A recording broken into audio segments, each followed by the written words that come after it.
ऋषवंशात्कज्जलं सिन्धुपात्रे सुरतरुवरुषाकालेखनी पत्रमुर्भिः निगद्यते सर्वदा सर्वकालं तदर्थं गुणानामीश पारं याति रामाय रामभद्राय रामचन्द्राय वेदसे रघुनाथाय नाथाय सीताय पतये नमः भगवद्वरदानं हेमशैलावदेहं धनुजवनक्षानं ज्ञानं सकलगुणधानं वानरामदेशं रघुपतिप्रियभक्तं मातजातं बुद्धिहीन तनुजानिके सुमिरौ पवन कुमार बलवति विद्या देहु महि कलेश विकार सदास्ति कृष्ण परिपूर्ण देवो राधेश्याम परिपूर्ण देवी श्री कृष्ण चंद्र कृतनित्यलीलो लीलावती त्वं कृतनित्यलीला कृष्णः स्वयं ब्रह्म परं पुराणो लीलातलक्षात्रगतिस्त्वमेव परस्परं सन्निधविग्रहाभ्यां नमो युवाभ्यां हरिराधिकाभ्यां मत्शान्तये चात्र समागताभ्यां नमो युवाभ्यां हरिराधिकाभ्यां यो ब्रह्मरुद्रसुगणारद भीष्ममुखै लक्षितो न सहसा पुरुषस्थितस्य सत्यो वशीकरणचूडान्तशक्तिं तं राधिकाचरणरेणुमहं स्मरामि नारायणं नमस्कृत्य नरं चैव नरोत्तमं देवीं सरस्वतीं व्यासं ततो जयमुदीरये व्यासाय विष्णुरूपाय व्यासरूपाय विष्णवे नमो वै ब्रह्मविदये वासिष्ठाय नमो नमः अचतुर्वदनो ब्रह्मानुवायुर्गुरो हरे वाललोचनो शम्भो भगवान् बादरायणः यं प्रव्रजन्तमनुपेतमपेतकृत्यं द्वैपायनो ग्रहकातरया जुहावः पुत्रेति तन्मयतया सर्वो विनिहितो तं सर्वभूतहृदयं मुनिमानतोऽस्मि देवताभ्यः पितृभ्यश्च महायोगिभ्येव च नमः सुधायै स्वाहायै नित्यमेव नमो नमः जलचेतन जगजीवयत् सकल राममय जान बंदो सबके पदकमल सदा चोर जुगपाल गुरुर्ब्रह्मा गुरुर्विष्णु गुरुर्देवो महेश्वरः गुरु साक्षात् परम ब्रह्म तस्मै श्री गुरवे नमः। बोल श्रीमद्भागवत महापुराण की जय, श्री बांके बिहारी लाल की जय, श्री राधा वल्लभ लाल की जय, कात्यायनी नारायणी की जय, गोपेश्वर महादेव की जय, श्री जमुनाजी महारानी की जय, समस्त संतों की जय, समस्त भक्तों की जय, सर्वदेव महाराज की जय, जय श्री राधा राधा गौर श्री राधा राधा राधा बोलो नितरा।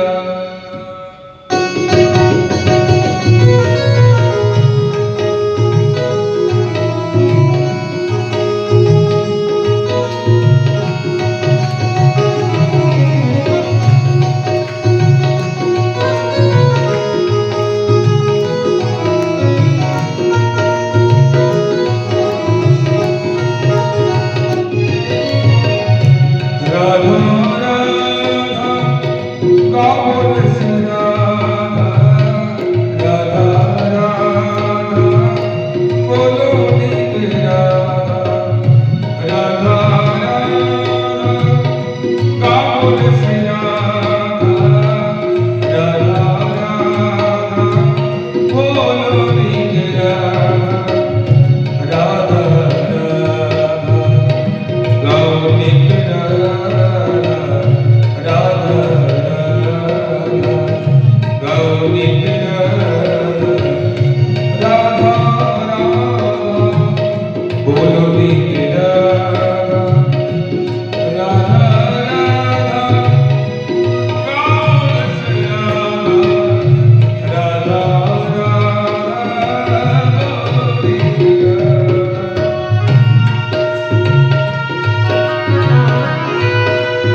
मायावती श्रीनाथ दैवतो रेवती सुता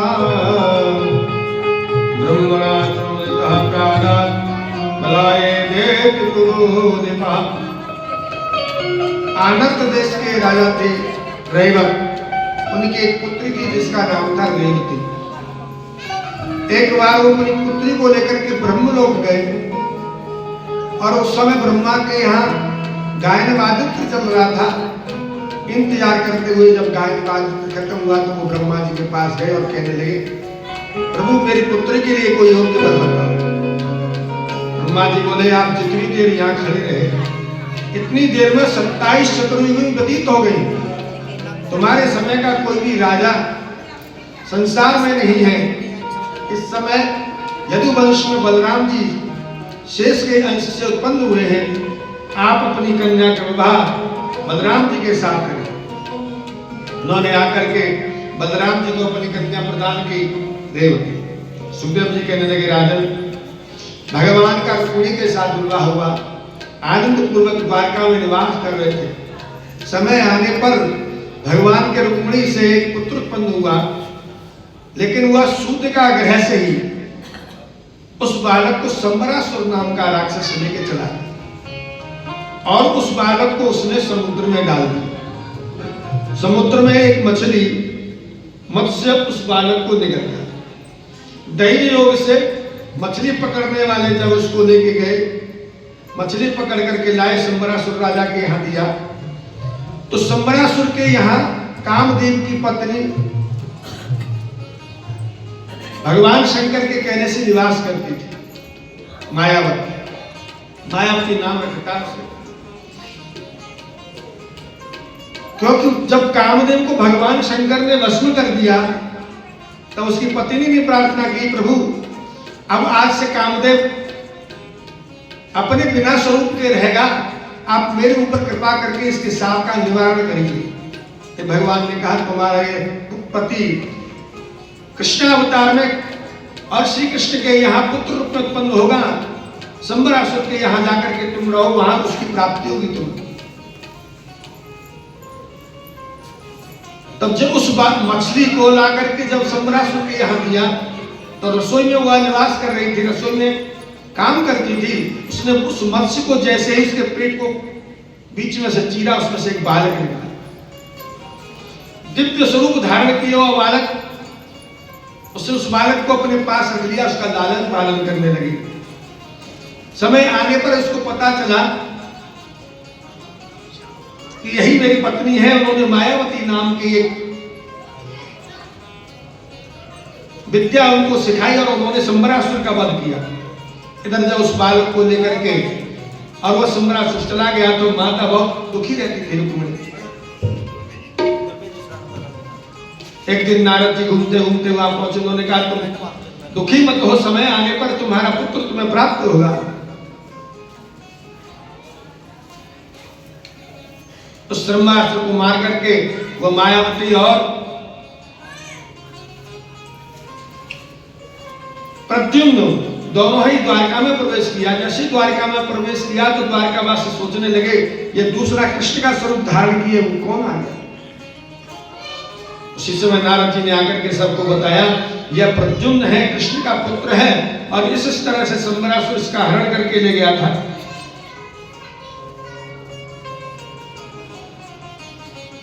द्वारका में परम आनंद छा गया। रुक्मिणी को परमानंद हुआ, भगवान को परमानंद हुआ। तो आसीत सत्राजितः सूर्यो भक्तस्य परमासखा प्रीता तस्मै मणिं प्राणात् सूर्यस्तुष्ट शिवंतकम। द्वारका में सत्राजित नाम का यदुवंशी निवास करता था, वो सूर्य का परम भक्त था। एक बार सूर्य भगवान ने प्रसन्न होकर के शिवंतक मणि उसको प्रदान की। वह शिवंतक मणि को गले में धारण करके जब द्वारका में आने लगा तो द्वारकावासी सोचने लगे, इतना प्रकाश कहां से आ रहा है, लगता है भगवान सूर्य भगवान के दर्शन करने के लिए आ रहे हैं। भगवान ने कहा, यह सूर्य नहीं है, यह सत्राजित है। सूर्य के द्वारा जो प्रदत्त मणि है उसको लेकर आ रहा है। जब वहां पर द्वारका में आया तो भगवान ने कहा ये मणि तो बहुत उत्तम है, तुम इसका क्या करोगे, तुम हमको दे दो। सत्राजित ने नहीं दी और अपने घर लेकर के चला गया। एक दिन उसका भाई प्रसेन उस मणि को धारण करके वन में शिकार खेलने के लिए गया। वहां एक सिंह ने उसको मार दिया और मणि लेकर के जा रहा था। रास्ते में जाम्बवान जी मिले। जाम्बवान ने उस सिंह को मारा और मणि लेकर के गुफा में चले गए। उस मणि को पत्री को दे दिया, जाम्बवती को। इधर कई दिन तक प्रसेन नहीं लौटा तो उसकी पत्नी ने एक अपनी सखी से कहा, लगता है कृष्ण ने ही हमारे देवर को मार दिया है और मणि का हरण कर लिया, क्योंकि उनकी इच्छा थी मणि को लेने की। उसके बाद से दूसरे कान में, दूसरे कान से तीसरे कान में, इस तरह से ये बात पूरी द्वारका में फैली। भगवान कृष्ण को पता चला। कहते हैं इस पूरी द्वारका में फैली। भगवान ने कहा ये तो बिना किसी बात के हमको कलंक लग गया। अपने उस कलंक का मार्जन करने के लिए भगवान अपने द्वारका वासियों को साथ लेकर के जिधर से वह प्रसेन गया था उधर चल दिए। आगे गए तो वहां एक सिंह मरा पड़ा मिला, लेकिन मणि नहीं मिली। प्रसेन मिल गया लेकिन मणि नहीं मिली। फिर खोज लेते हुए गए तो एक गुफा के आगे वो खोज समाप्त हो गई। भगवान ने सभी द्वारका वासियों से कहा, तुम यहाँ पर खड़े रहो, मेरा इंतजार करना, मैं अंदर जाके देख के करके आता हूं। उस गुफा में भगवान ने प्रवेश किया। आगे गए, जाके तो उन्होंने देखा बहुत प्रकाश हो रहा है। उस समय जाम्बवती उस मणि से खेल रही थी। भगवान को देख करके वह जाम्बवती बहुत जोर से चिल्लाई। उनकी उस आवाज को सुनकर के जाम्बवान दौड़ करके आए, बोले पुत्री क्या कष्ट है। भगवान को देख करके कहने लगे, आप कौन हैं, यहाँ पर क्यों आए हैं। भगवान ने कहा, मेरा नाम कृष्ण है, मैं ये मणि लेने के लिए आया हूं, ये मणि मुझे दे दीजिए। बोले आपको मुझसे युद्ध करना पड़ेगा, बिना युद्ध के मणि आपको नहीं मिलेगा। भगवान का और जाम्बवान का युद्ध प्रारंभ हुआ। 27 दिन तक युद्ध चला। इधर द्वारकावासी जो बाहर खड़े थे 6-7 दिन तक तो इंतजार किया, बाकी सब द्वार लौट करके द्वारका चले गए। द्वारका चले गए। वहां पर द्वारकावासियों ने भगवान कृष्ण की शुभ कामना के लिए देवी का व्रत आरंभ कर दिया, दुर्गा का व्रत आरंभ किया। हे मां, हमारे प्रभु जहां भी हो आप उनकी रक्षा करना। तब भगवान ने जाम्बवान को इतना मारा कि उनके शरीर की एक एक नस ढीली हो गई। जाम्बवान जी हाथ पर जोड़ कर खड़े हो गए, आप कौन है, यहाँ बताइए। भगवान कृष्ण ने राम रूप में उनके दर्शन दिए, चरणों में गिर पड़े, प्रभु मुझे क्षमा कर दीजिए। तो जब राम रावण का युद्ध हुआ था उस समय जाम्बवान का युद्ध से तृप्ति नहीं हुई थी। तो भगवान ने उनसे कहा कि तुम चिंता मत करो, मैं दूसरे अवतार में तुम्हारी युद्ध की तृप्ति जरूर पूर्ण करूंगा। भगवान जी बोले, प्रभु अब मैं निरंतर आपका भजन करना चाहता हूं, मेरे भजन में एक बात आई, मेरी पुत्री है, आप उसको ले जाइए। मणि और पुत्री भगवान कृष्ण को प्रदान की, उनको लेकर के आए। द्वारका में उनके साथ विवाह किया जाम्बवती के साथ। भगवान की पटरानी उनकी।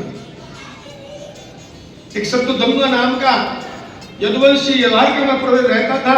अक्रूर जी और शत्रुघ्न ने एक दिन मन में विचार किया, सत्राजित से कहा, अरे भैया तुम ऐसा करो, ये मणि शत्रुघ्न के पास क्या करेगी, कृतवर्मा तुम इस मणि को लेकर के चले जाओ, मतलब तुम हमारी सहायता करोगे। ठीक है, करेंगे। कृतवर्मा एक दिन सोते हुए सत्राजित को मार करके मणि लेकर के चला गया। उस समय भगवान द्वारका में थे। मणि अक्रूर जी के पास रख दी। जब भगवान सत्यभामा को दूसरे दिन पता चला उनकी पुत्री को, वह रोज रोने लगी। दूत को द्वारका में भेजा। भगवान आए, पता चला कृतवर्मा को मारने के लिए, पकड़ने के लिए भगवान चलने लगे। कृतवर्मा नगर से बाहर भाग गया। बलराम कृष्ण उसको पकड़ने के लिए गए, जनकपुर के पास जाकर के उसको पकड़ लिया, उसको मार दिया, लेकिन मरे नहीं। लौट करके आए, सत्यभामा अकेली थी, उनके साथ विवाह किया और उनको अपने पटरानी बनाया। अक्रूर जी वहां से चुपचाप निकल गए, दूसरी जगह थे। वह 8 धार सोना रोज देती थी मणि। तो अक्रूर जी उस मणि से प्राप्त सोने से बहुत संयज्ञ करने लगे। तो भगवान ने मन में विचार किया, लगता है ये मणि अक्रूर जी के पास। अक्रूर जी को एक दिन द्वारका में बुलाया, अक्रूर जी आप बाहर क्यों हैं, आप यहीं आइए, मणि अपने पास ही रखिए, हमें मणि लेने की जरूरत नहीं है, लेकिन हमारे पास ही रहिए। द्वारका में बुला लिया। भगवान ने एक दिन अर्जुन के साथ कालिंदी नदी के किनारे भ्रमण कर रहे थे, वहां पर एक कन्या तपस्या कर रही थी।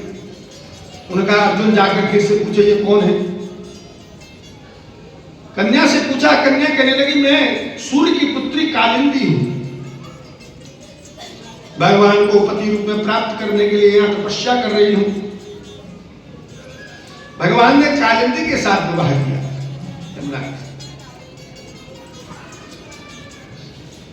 मय दानव के द्वारा भगवान ने अर्जुन के द्वारा खांडीव नाम के वन को जलाकर के अग्नि को जो अपच हो गया था उसको दूर किया, और अग्नि ने अर्जुन को एक ऐसा तुणीर दिया जिसके कभी तीर खत्म होती नहीं, ऐसा दिव्य रथ प्रदान किया।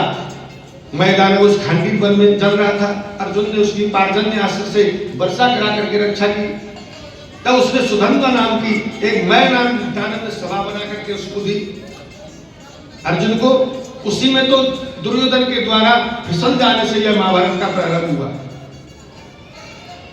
एक दिन दुर्योधन जब वह सभा में जा रहा था तो उसमें जल में पृथ्वी या पृथ्वी में जल दिखाई देता है, भ्रम होता था।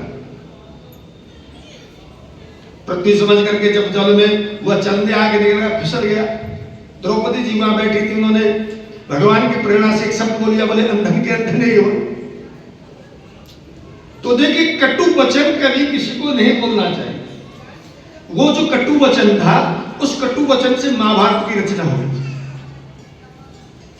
उस दुर्योधन ने मन में संकल्प कर लिया, इस द्रौपदी से जरूर मैं बदला लूं।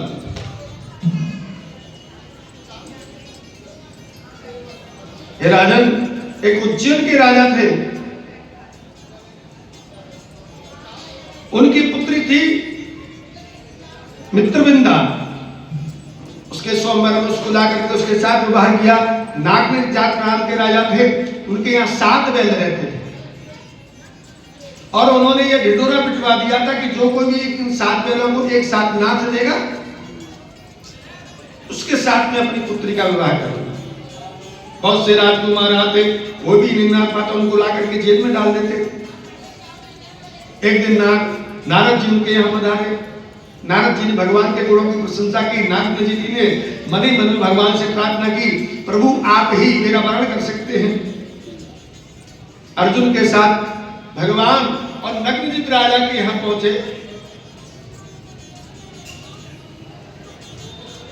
वहां पर एक साथ ही 7 रूप बनाकर करके उन 7 बैलों को उन्होंने भगवान ने नाथ और नागनजित के साथ विवाह किया। सुखदेव जी कहने लगे, राजन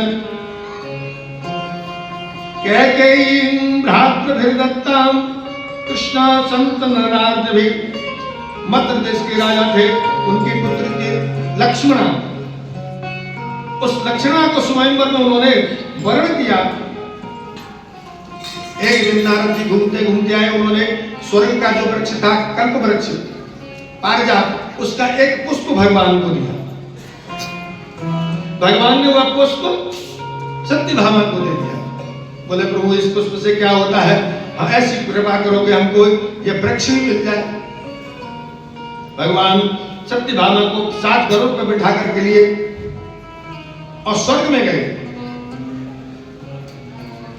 स्वर्ग में इंद्र ने कहा, प्रभु मेरी मां के अदिति के छत्र और कुंडल भौमासुर नाम का राक्षस ले गया है, आप उससे लाकर के दीजिए। सत्यभामा के साथ गरुड़ पर गए। वहां पर उन्होंने जो अपने सम्राट भौमासुर ने चारों तरफ नगर के दुर्ग बना रखे थे, उन सारे दुर्गों को नष्ट करके सत्यभामा की आज्ञा से उस भौमासुर का वध किया, क्योंकि सत्यभामा पृथ्वी का अवतार थी और भौमासुर पृथ्वी का पुत्र था। तो बिना पृथ्वी की आज्ञा के भगवान उसको मार नहीं सकते थे। उनकी आज्ञा से भौमासुर का वध किया और उससे वरुण का छत्र, अदिति के कुंडल और मणि पर्वत लाकर के स्वर्ग में स्थापित किया। वहां से कल्प वृक्ष को लाकर के द्वारका में स्थापित किया।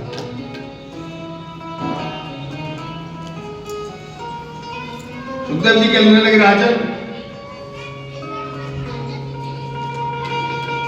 भगवान के उस भौमासुर के यहाँ उसने 16,000 राजाओं की कन्या को लाकर के बंदी बना रखा। जब उनको बंधन से छुड़ाया तो कन्या कहने लगी, प्रभु अब हम कहां जाएं? इस संसार में ऐसा कोई पुरुष नहीं है जो हमारा वरण करेगा, क्योंकि इसने हमारा हरण कर लिया है, अब हम आपके चरणों में ही हैं। तो ये 16,000 कन्याएं कौन थी? ये थी वेद की ऋचाएं। जब भगवान शिष्य सैया पर शयन करते हैं तो वेद की ऋचाएं इनका गान करती हैं, और एक समय वेद की ऋचाएं इनके सौंदर्य को देख करके उनके मन में, उनके अंदर पत्रित्व भाव जागृत हो गया। वही वेद की ऋचाएं, वह 16,000 कन्याएं बनी और भौमासुर ने उनको इकट्ठा कर लिया अपने यहाँ। भगवान ने उन कन्याओं के साथ द्वारका में भेज दिया और उनके 16,000 राजकन्याओं के साथ विवाह किया।